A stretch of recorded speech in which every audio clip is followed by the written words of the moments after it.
can the sovereign just come and take your Bitcoin? Do you have it in self-custody? Yeah.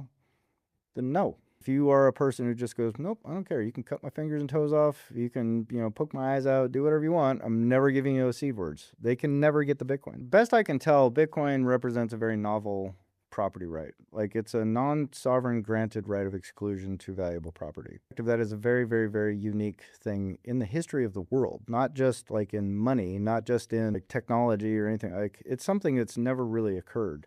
So it's a really remarkable achievement in its own right in that regard. Like, right now, you literally own nothing. And people make that joke like, you will own nothing and you'll be happy. And I go, but that's already true. They think of things like natural rights. And I go, I have the right for life. I have the right to freedom of expression.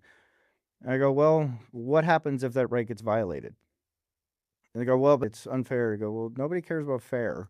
If someone's pointing a gun at your head and they go, this is my house, and they take your house, and you go, but the rules say, and you go, well, okay, well, I don't see the rules here, but I see me, and I see the guy with the tank, and we're here to say this is not your house anymore, so get off my land, And there's very little you can do about it. So I think it's small comfort to be able to say, well, they violated my rights, while you're walking down the street with a stick and bindle on your shoulder carrying what's left of your possessions. But it's true of everything on you. Everything can be captured. Everything can be taken. If you look at your phone, like most people have iPhone or Android or whatever, they go, that's my phone.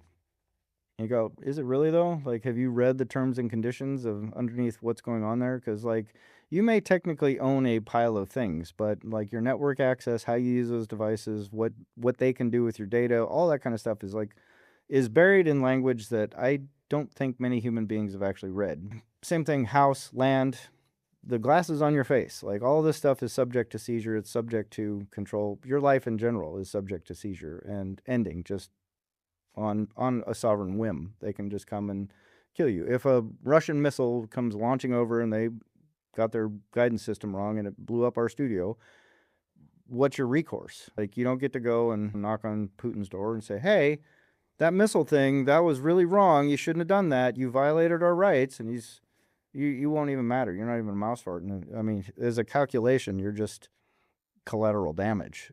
So you go, well, my rights were violated. Yeah. And, and Bitcoin changes that fundamentally, because you go, well, can the sovereign just come and take your Bitcoin? Do you have it in self-custody? Yeah. Then no. I mean, there's just straight up no. They can sort of force you to give it up, like they can, torture you or whatever. But in terms of like, can they force you? If you are a person who just goes, nope, I don't care. You can cut my fingers and toes off. You can, poke my eyes out, do whatever you want. I'm never giving you those seed words. They can never get the Bitcoin. They can never. There's nothing they can do. There's no force they can bring to bear upon you to take that property right from you. And that has never happened in the history of the world. When people talk about whether it's money or an asset or number go up and all this kind of stuff, I go, I don't think you know where this is going. I don't think anybody on planet Earth knows where the Bitcoin experiment leads. What I can say, having done a very deep dive in deep history, pre-time, this is something that is very, very, very unique, very, very precious, and very, very important that we understand as best we can. But what it leads to in the entire global economy, or the way monetary systems work, or how this interfaces with legacy systems or anything like that, I think is a kind of an open question. And I think it's going to be a very remarkable transformation because it's so unique, it's so novel, and it's so different than anything that's ever happened before.